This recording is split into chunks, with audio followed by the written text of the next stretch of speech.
कोई बात नहीं, ठीक है। हैशटैग करते हैं बेटा समाप्ति एक्सप्रेस की शुरुआत।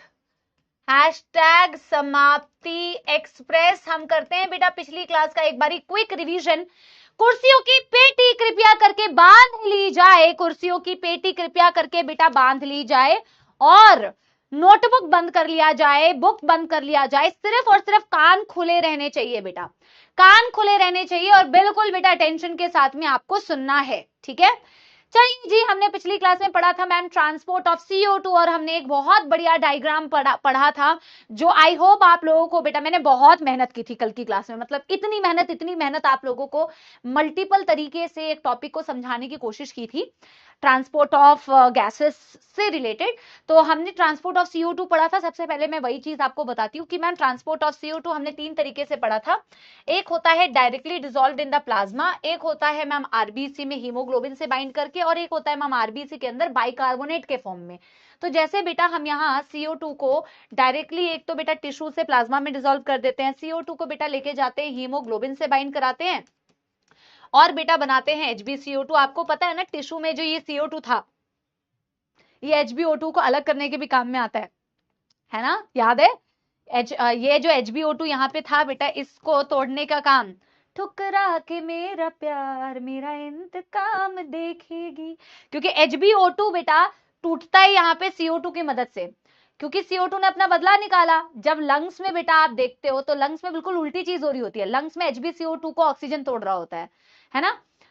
अच्छा एनीवे CO2 बेटा यहाँ पे आती है और बनाती है H2O के साथ मिलके H2CO3, और H2CO3 को बनाने के लिए कार्बोनिक एनहाइड्रेज का काम आता है, और H2CO3 को बेटा कार्बोनिक एनहाइड्रेज हाइड्रोजन आयंस और बाइकार्बोनेट में डिवाइड कर देती है, तोड़ देती है।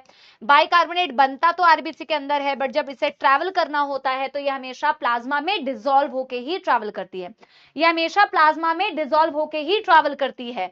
यस मेरे प्यारे प्यारे सपोलो, यस ये बेटा प्लाज्मा में ही डिसॉल्व होकर ट्रैवल करती है, लेकिन जब इसे वापस से लंग्स में CO2 में कन्वर्ट होना होता है तो ये वापस से आरबीसी में जाती है और उल्टी दिशा में बेटा रिएक्शन को कंटिन्यू करती है।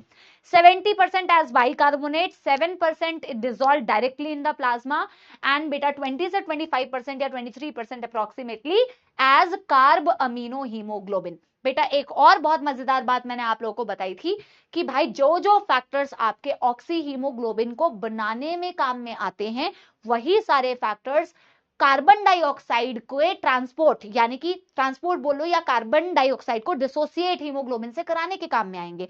आपके लंग्स में partial pressure of oxygen high, oxygen का पार्शियल प्रेशर हाई, CO2 का पार्शियल प्रेशर कम, हाइड्रोजन आयंस कम, टेम्परेचर कम, ये सारे फैक्टर्स जो आपके बेटा लंग्स में ऑक्सीजन हीमोग्लोबिन के प्रेम को बढ़ाते हैं, ये सारे फैक्टर्स वही फैक्टर्स हैं जो CO2 को हीमोग्लोबिन से जुदा करने के काम में आते हैं। इन द सेम वे बेटा जो आपके टिश्यूज में जितने सारे फैक्टर्स हैं, वो सारे फैक्टर्स ऑक्सी हीमोग्लोबिन को जुदा कर रहे होते हैं, लेकिन कार्बन डाइऑक्साइड और हीमोग्लोबिन को बाइंड करने के काम में आते हैं। टिश्यू में ऑक्सीजन का पार्शियल प्रेशर कम, CO2 का पार्शियल प्रेशर ज्यादा, हाइड्रोजन आयन ज्यादा, टेम्परेचर ज्यादा, फेवरेबल कंडीशन है for the formation of carb amino haemoglobin, but unfavourable condition है ऑक्सी हीमोग्लोबिन के लिए। ये बात याद आ गई, ये बात याद आ गई, यस एवरीवन, यहां तक तो मैम कोई दुख दर्द समस्या नहीं है। और इसको बेटा हमने कई घंटों तक पढ़ा। फिर हमने पढ़ा रेगुलेशन ऑफ रेस्पिरेशन। चाहे तुम बेटा ये नॉर्मल सांस ले रहे हो और सांस छोड़ रहे हो, नॉर्मल ब्रीदिंग कर रहे हो, चाहे बेटा तुम फोर्सफुल ब्रीदिंग कर रहे हो, चाहे फोर्सफुल इनहेलेशन कर रहे हो, चाहे फोर्सफुल एक्सहेलेशन कर रहे हो, ये जो भी ब्रीदिंग बेटा हो रही होती है, धन्यवाद भैया, बस मैं आपको दे देती हूँ 2 मिनट, थैंक यू। तो बेटा ये जो तुम नॉर्मल ब्रीदिंग या फोर्सफुल ब्रीदिंग कर रहे होते हो, इस रिदम को मेंटेन करने के लिए होता है रेस्पिरेटरी रिदम सेंटर। अच्छा एक सेकंड, ये जितनी भी बेटा ब्रीदिंग की रेगुलेशन होती है, normal breathing, forceful breathing, fast breathing, slow breathing, deep breathing, ये सारी चीजें ब्रीदिंग की वो है, रेगुलेशन है। रेगुलेशन होती है 2 प्रकार से, एक होती है नर्वस रेगुलेशन, एक होती है बेटा केमिकल रेगुलेशन या कीमो रेगुलेशन। पहला वाला फ्लो चार्ट थोड़ा सा छोटा सा वैसा बन गया था, इनकम्प्लीट, और लास्ट में मैं जो फ्लो चार्ट बना के गई थी वो कंप्लीट बना के गई थी। आज हमें वहीं से कंटिन्यू करना है बेटा। हमने नर्वस रेगुलेशन में देखा था बेटा 2 चीजें काम में आती हैं, एक होता है आपका रेस्पिरेटरी रिदम सेंटर, एक होता है आपका न्यूमोटैक्सिक सेंटर। देखो मैंने कहा था आपका जो मेन हेडक्वार्टर है जहां से आपकी ब्रीदिंग कंट्रोल होती है, चाहे आपको फास्ट ब्रीदिंग करवानी हो, चाहे आपको स्लो ब्रीदिंग करानी हो, चाहे आपको डीप ब्रीदिंग करानी हो, चाहे आपको कैसी भी ब्रीदिंग करानी हो, आपको सिग्नल देना पड़ेगा रेस्पिरेटरी रिदम सेंटर को, क्योंकि मैम रेस्पिरेटरी रिदम सेंटर है main headquarter. Respiratory rhythm centre जो कि मेड्यूला में लोकेटेड होता है हाइंड ब्रेन के, ये रेस्पिरेटरी रिदम सेंटर ही मैम मेन ब्रीदिंग को कंट्रोल कर रहा होता है, रिदम को ब्रीदिंग के कंट्रोल कर रहा होता है, चाहे फास्ट हो, चाहे स्लो हो, चाहे फोर्सफुल हो, चाहे कुछ भी हो। ठीक है। अब मैम न्यूमोटैक्सिक सेंटर जो कि पॉन्स रीजन में लोकेटेड होता है, इसका जब भी बेटा सिग्नल आता है तो इसका एक्टिवेशन से इनहेलेशन की ड्यूरेशन कम हो रही होती है। Very important point, it is known as the switch off centre. यह हमेशा इनहेलेशन की ड्यूरेशन को कम करता है बेटा, लेकिन डायरेक्टली कम नहीं कर सकता। जब भी न्यूमोटैक्सिक सेंटर से न्यूरल सिग्नल आएगा तो ये रेस्पिरेटरी रिदम सेंटर को सिग्नल देगा, जिससे कि इनहेलेशन की ड्यूरेशन कम होगी, और इनहेलेशन की ड्यूरेशन कम होगी, टाइम कम होगा, मतलब कि फास्टर ब्रीदिंग हो रही होगी बेटा, फास्टर ब्रीदिंग हो रही होगी। ठीक है।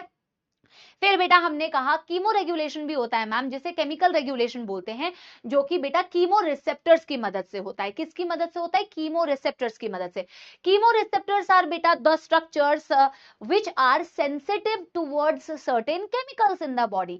कैसे केमिकल्स मैम? जैसे कि हमारे कार्बन डाइऑक्साइड एक केमिकल है, हाइड्रोजन आयंस ऐसे केमिकल्स है मैम। इन केमिकल्स के प्रति सेंसिटिव होते हैं कुछ रिसेप्टर्स होते हैं जो इनको, इनके चेंज इन कॉन्सेंट्रेशन को डिटेक्ट कर सकते हैं, उन्हें बोला जाता है कीमो रिसेप्टर्स। तो बेटा हमें यहां से शुरू करना है।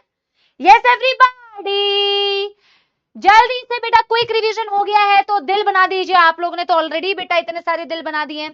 अब बेटा हम यहां से शुरू करें। कल हमने कीमो रिसेप्टर्स का ही तो बेटा एक फ्लो चार्ट बनाया था, बहुत ही प्यारा, छोटा, जग से न्यारा, आपके मैम के जैसे बेटा, बिल्कुल वैसा सा टॉपिक है, बहुत इजी, बहुत ही इजी बेटा।